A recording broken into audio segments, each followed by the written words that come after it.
J.K. Yadav Films present. माँ, तूने अपने आंचल में पूरी सृष्टि को समेटा है, खुद दर्द कह के हमें जीवन दिया है। हमारी एक मुस्कान के लिए ना जाने कितने आंसू पिया है।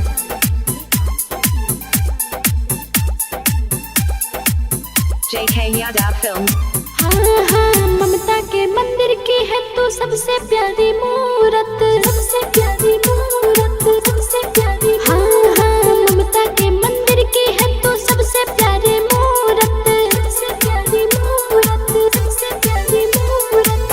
तेरी सूरत ऐसे जैसे प्रभु की है मूरत, तेरी सूरत ऐसे जैसे प्रभु की है मूरत, मूरत। हाँ हाँ, ममता के मंदिर की है तू सबसे प्यारी मूरत, सबसे प्यारी मूरत, सबसे प्यारी। हाँ हाँ, ममता के मंदिर की है तू सबसे प्यारी मूरत, सबसे प्यारी मूरत, सबसे प्यारी मूरत। ममता के मंदिर की है, ममता के मंदिर की है J.K. Yadav Films. सबसे प्यारी मूरत, सबसे प्यारी मूरत। Recording studio Kejriwal music. दुनिया के सबसे प्यारी है माँ, तू है मेरी भोली भाली माँ। तुझ सा न कोई जहाँ में, कैसे कहूँ तुमसे माँ, कैसे कहूँ तुमसे माँ। दुनिया के सबसे प्यारी है माँ, तू है मेरी भोली भाली माँ। तुझ सा न कोई जहाँ में, कैसे कहूँ तुमसे माँ, कैसे कहूँ तुमसे माँ। ममता के मंदिर की है तू सबसे प्यारी मूरत, सबसे प्यारी मूरत, सबसे प्यारी। हाँ हाँ, ममता के मंदिर की है तू सबसे प्यारी मूरत, सबसे प्यारी मूरत, सबसे प्यारी मूरत। तेरी सूरत ऐसे जैसे प्रभु की है मूरत, तेरी सूरत ऐसे जैसे प्रभु की है मूरत, मूरत। हाँ, ममता के मंदिर की है तू सबसे प्यारी मूरत, सबसे प्यारी मूरत, सबसे प्यारी। हाँ हाँ, ममता के मंदिर की है तू सबसे प्यारी मूरत, सबसे प्यारी मूरत, सबसे प्यारी मूरत।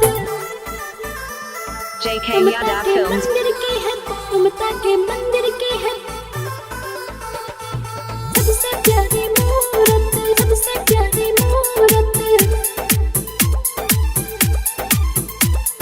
जब जब इस दुनिया में माती रही आंचल पाऊं, चरणों के तेरे माटी को मैं अपने शीश लगाऊं, मैं अपने शीश लगाऊं।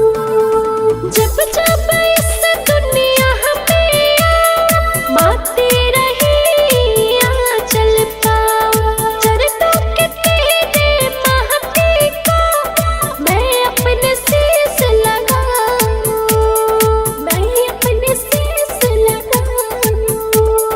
ममता के मंदिर की है तू सबसे प्यारी मूरत, सबसे प्यारी मूरत, सबसे प्यारी। हाँ हाँ, ममता के मंदिर की है तू सबसे प्यारी मूरत, सबसे प्यारी मूरत, सबसे प्यारी मूरत। तेरी सूरत ऐसे जैसे प्रभु की है मूरत, तेरी सूरत ऐसे जैसे प्रभु की है मूरत, मूरत। हाँ हाँ, ममता के मंदिर की है तू सबसे प्यारी मूरत, सबसे प्यारी मूरत, सबसे प्यारी। हाँ हाँ, ममता के मंदिर की है तू सबसे प्यारी मूरत। J.K. Yadav Films.